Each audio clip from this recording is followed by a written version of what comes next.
Hello everyone, my name is Grace Idumebor and I have here with me Asaolu Emmanuel Temitayo, Ogunfowoke Sunmisola H, Iwebema Emmanuel, Victoria Francis, Sikuru Sofia Bolaji, Olamiju Titilayo Mariam, Ndifon Ruth, Jaiye-Williams Ayomide.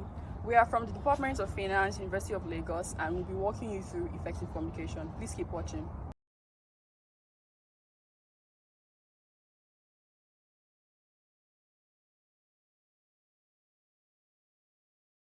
Now, what is effective communication? Effective communication refers to the ability to convey messages clearly, accurately, and with impact to one person or another, or a group of people. It involves both the transmission of information and reception of feedback. Effective communication ensures that messages are accurately conveyed and understood without causing any confusion, misinterpretation, or ambiguity. Effective communication can be applied in various contexts, including personal, social, and business settings. For communication to be effective, it must be concise, complete, correct, and compassionate. These are the 5 C's of communication, though they vary as who you may be asking. Thank you.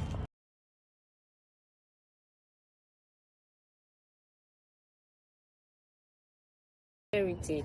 Clarity is one of the principles of communication. If the sender should make sure that he or she enhances himself with a lot of knowledge concerning the topics and avoid jargons and ambiguity as much as possible in order not to confuse the audience or avoid misinterpretation. Also, I'm talking about empathy.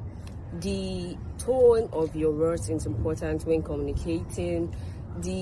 Either the sender or the receiver should make sure that they put into the consideration their choice of words, respect, and the feelings of the person they are communicating with.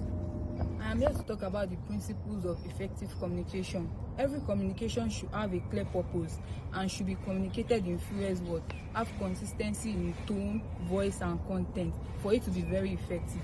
Then it should be comprehensive. People should not be wondering if there is more information to come. The information communicated should be adequate and complete. My partners have been able to talk about different principles of effective communication, but I'll be here to just give you the remaining 2. Firstly, conciseness. Now, when we're trying to relate conciseness to messages, we're talking about it being brief. And what am I trying to say? When you're passing a message from the sender to the receiver, it has to be brief, it has to be straight to the point for it to provide mutual understanding between the receiver and the sender. The second one is appropriate language, which is the last one.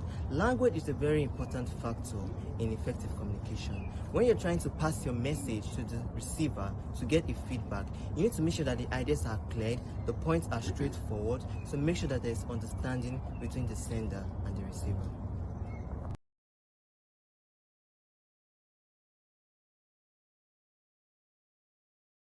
Barrier to effective communication is medium. The medium through which a message is sent and received can affect its effectiveness. Let's take for example, we are trying to send an important message that requires immediate feedback to a group filled with all sorts of distractions from photos, videos of brands, links to other platforms. We will not be effective because it was sent to the wrong medium. Another barrier to effective communication is dragging conversations. When you drag conversation, you tend to add unnecessary information and you are deviating from the main point you are trying to deliver. Building a sound mind and conveying thoughts precisely is what makes conversations effective. One of the barriers to effective communication is differences in perceptions and viewpoints. So as humans, we have our differences. We have our differences in opinions, we have our differences in ideas, we have our differences in viewpoints. So this has affected communication in such a negative way because the receiver might tend to interpret messages in a different way other than what the sender is sending out. Let's go. Another one is noise. Noise is anything that interferes with the transfer or transmission of a message from the sender to the receiver. In other words, noise is anything that disrupts, anything that interrupts the message sent from the sender to the receiver, which can result to a negative feedback from the receiver or no feedback at all, as the case may be. In conclusion, effective communication lies at the act of human interaction, allowing us to connect, to collaborate, and even strive in both our personal and professional sphere of life. Now, communication is not merely the exchange of words. It encompasses the act of listening and the act of understanding. However, despite the importance of communication, we could still see that there are a lot of challenges and obstacles. Now, by acknowledging these challenges, we can even foster a more positive relationship. Together, let us communicate better. Let us build bridges and create a more harmonic world. Thank you.